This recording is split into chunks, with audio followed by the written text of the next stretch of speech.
विज्ञान एक ऐसा विषय जिसने हमें इस दुनिया को समझने में मदद की है। विज्ञान की मदद से मनुष्य ब्रह्मांड को जान सका।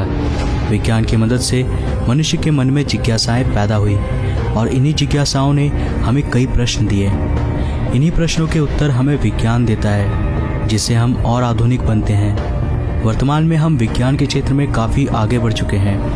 आधुनिक विज्ञान में कई सारे सिद्धांत हैं जो हमें पूरी तरह अचंभे में डाल देती है। कुछ थियोरीज ब्रह्मांड के वास्तविकता को चुनौती देती है, तो कुछ थियोरीज के अनुसार हम एक ब्लैक होल के अंदर रहते हैं। मगर कैसा होगा अगर मैं आपसे कहूँ कि इस ब्रह्मांड में एक ऐसी भी जगह है जहाँ हूबहू आपके जैसा दिखने वाला शख्स रहता है, जो दिखने और सुनने में बिल्कुल आप ही के जैसा है। क्या आप मानोगे? क्या ऐसा होना मुमकिन है?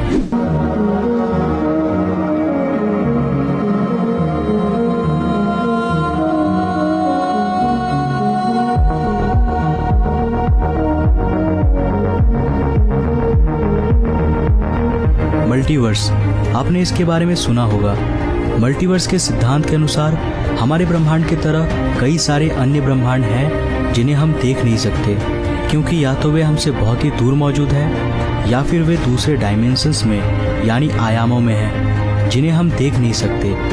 क्योंकि मल्टीवर्स थ्योरी के अनुसार अनगिनत ब्रह्मांड हो सकते हैं, इस कारण वैज्ञानिक मानते हैं कि हर संभव घटना का हो पाना किसी न किसी ब्रह्मांड में बिल्कुल संभव है। यानी आप अपने जीवन के हर संभव विकल्प के साथ जी रहे हो अलग अलग ब्रह्मांडों में, लेकिन आप उसे देख नहीं सकते क्योंकि इस ब्रह्मांड में आप अपने मौजूदा विकल्प के जरिए जी रहे हो। इन यूनिवर्स को पैरेलल यूनिवर्स यानी समानांतर ब्रह्मांड कहा जाता है। समानांतर ब्रह्मांड का विचार असल में किसी साइंस फिक्शन मूवीज से नहीं लिया गया था, बल्कि इसे वैज्ञानिकों ने कई सिद्धांतों में गहरी एक्सपेरिमेंट्स करने के बाद इस विचार को रखा है कि पैरेलल यूनिवर्सेस हो सकते हैं। यानी ये महज एक कल्पना का विषय नहीं है। साल 1954 में अमेरिकन भौतिक शास्त्री ह्यूज एवरेट ने मैनी वर्ल्ड्स इंटरप्रिटेशन के विचार को रखा।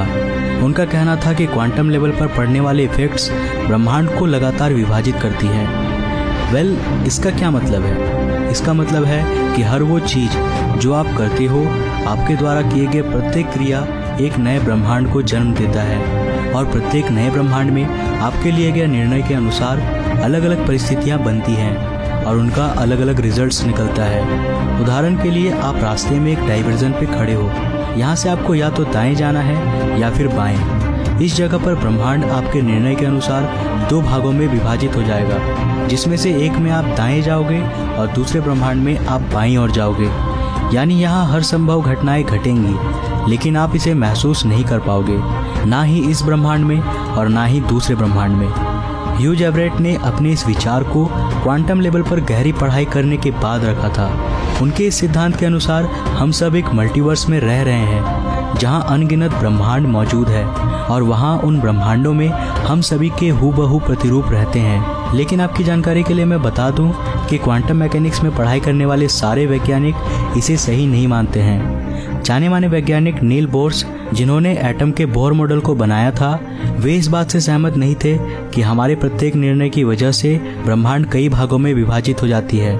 लेकिन इसे पूरी तरह नकारना भी सही नहीं होगा।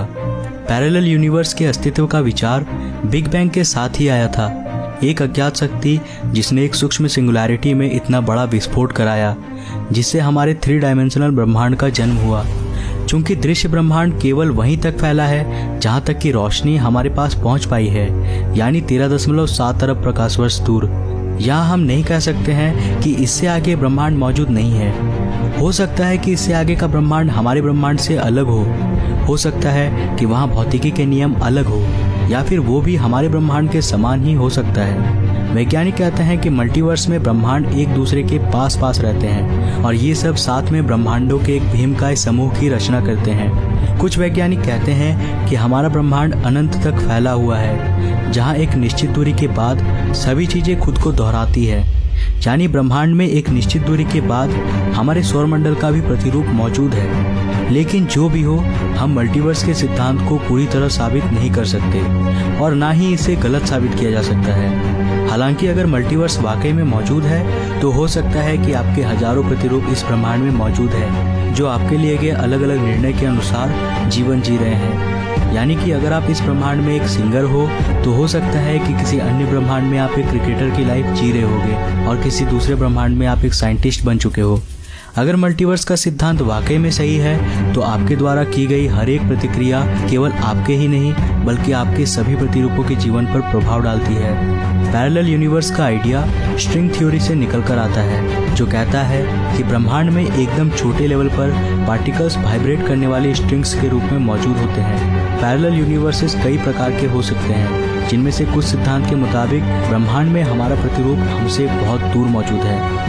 यहाँ बहुत दूर का मतलब है बहुत ही अधिक दूर, जिसे हम बयां नहीं कर सकते। लेकिन कुछ सिद्धांतों के अनुसार समानांतर ब्रह्मांड हमारे बिल्कुल पास हो सकते हैं, यानी हमारे सारे प्रतिरूप ठीक हमारे साथ हमारे आसपास ही मौजूद है, लेकिन हम उन्हें देख नहीं सकते क्योंकि वे दूसरे डायमेंशंस यानी आयामों में है। और अगर ऐसा है तो ब्रह्मांड में कई सारे डायमेंशंस हो सकते हैं। हम यहाँ तीसरे डायमेंशन में रहते हैं। वैज्ञानिकों के अनुसार हमारा ब्रह्मांड बहुत बड़े सुपर यूनिवर्स का हिस्सा है, जो 9 अलग अलग डायमेंशंस में बटा हुआ है, और हम मैथमेटिक्स के जरिए इन ब्रह्मांडों को परिभाषित कर सकते हैं, या फिर मैथ ही मौलिक वास्तविकता है जो हमारे ब्रह्मांड को समझाता और परिभाषित करता है। साल 1980 में एलन गुथ ने इन्फ्लेशन थ्योरी का इजाद किया, जिसमें उन्होंने बताया कि बिग बैंग के तुरंत बाद सेकंड के कुछ हजारवें हिस्से में ब्रह्मांड बहुत ही तेजी से फैला था, जिसे हम कहते हैं इन्फ्लेशन। उन्होंने बताया कि इस दौरान ब्रह्मांड बहुत ही गर्म था। इसके बाद ब्रह्मांड का फैलाव धीमा हो गया और ये धीरे धीरे ठंडा होने लगा। ये थियोरी ब्रह्मांड के बड़े पैमाने पर छोड़े गए फिंगरप्रिंट को सजेस्ट करता है, जो बिग बैंग के आखिरी चमक ने छोड़ा था। वैज्ञानिकों ने कहा कि अगर ये थियोरी सही है तो हमें इनके सबूत मिल सकते हैं। कल्पना कीजिए कि हम सूरज को ऑफ कर देते हैं और रात के आसमान के सारे तारों को भी बुझा देते हैं। अगर हमारी आंखें यहाँ बाकी बची एनर्जी को देख सकी तो हम यहाँ चारों तरफ एक गर्म चमक को देख पाएंगे। इस रेडिएशन को कहते हैं कॉस्मिक माइक्रोवेव बैकग्राउंड। ये बिग बैंग के दौरान निकली आखिरी एनर्जी थी, जिसके बाद ब्रह्मांड ठंडा होने लगा था। एलन गुथ ने अपनी थ्योरी में मैथमेटिक्स के जरिए ब्रह्मांड के इस कॉस्मिक रेडिएशन को दिखा दिया था, जो एक प्रकार का टेम्परेचर वेरिएशन पैटर्न था। इसे एक प्रकार से ब्रह्मांड का फिंगरप्रिंट भी कह सकते हैं। और फिर करीब 10 साल बाद जाकर हम इतने एडवांस हुए कि हमने एक स्पेस प्रोब WMAP को लॉन्च किया इस थियोरी की वास्तविकता को देखने के लिए। ये मिशन ठीक हमारे सोच के मुताबिक चला और इसके रिजल्ट्स ने वैज्ञानिकों को हैरान कर दिया। इस मिशन में ब्रह्मांड के जिस टेम्परेचर वेरिएशन पैटर्न को हमने रिकॉर्ड किया था वो लगभग पूरी तरह से उस पैटर्न के समान था जिसे एलन गुथ ने कुछ दशकों पहले अपनी थ्योरी में प्रेडिक्ट कर दिया था। इन सब का मतलब ये निकल कर आता है कि मैथमेटिक्स हमारे ब्रह्मांड का मौलिक सच्चाई है, जिससे हम यूनिवर्स को प्रेडिक्ट कर सकते हैं।